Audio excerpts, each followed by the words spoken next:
students, we'll see you again after Easter. Have a lovely holiday, and we'll see you for the full rehearsed reading.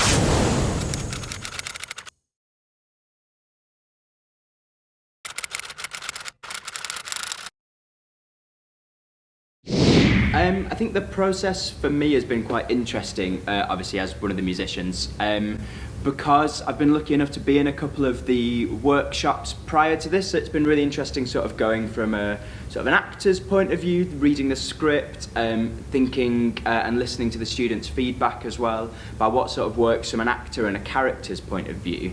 That's all sort of really fed in for me to this past couple of days, where then I'm sort of trying to use all of that understanding, and then also what everyone else is doing, like what these actors are doing, and then what the sort of physical aspect has been, to then sort of translating that and then trying to work out like how I can best serve that, how I can either, obviously along with Ben, like how we can either sort of create the vibe that sort of is, sort of acts like what the actors are doing, or sort of goes against it.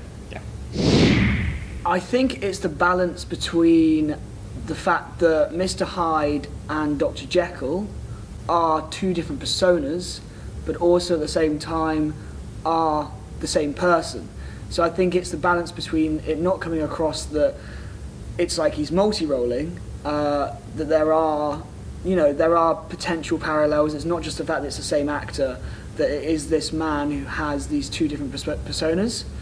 I think that being the main challenge, and the inner of both life being externalized. How would I develop those movements? So I think right now it's more of a, okay, this is the emotion and that's what the physicality is going to be like, but I think it would be useful to then focus on maybe a specific point on your body, and then go from physicality to emotion. I think, well, basically the relationship between A1 and A2 is getting quite fractured at this point. And I know for A2's own sake that she's not willing to let this go. Like, this is, without him, she doesn't exist, so she's really clinging on to it. So I feel it's going to be a bit of a Hyde Jekyll situation where maybe one of them actually comes out the other side. As Jack and I are the musicians at the moment, I think it's really important to integrate them. I think physically within the piece, I've really enjoyed getting on stage and helping out with the transformation. I think we stick out a bit like a sore thumb, so I think it's nice to be integrated. I think it makes sense to bring them on, work with the more physical aspects of the piece. I think it's been really interesting.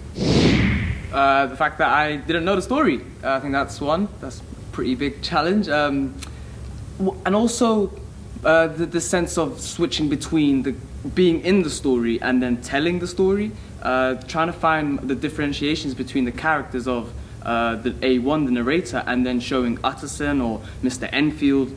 I think the more and more that I work on it, I'll be able to clearly show through my idiosyncrasies in each character and all these other little bits, the clear distinction between the characters.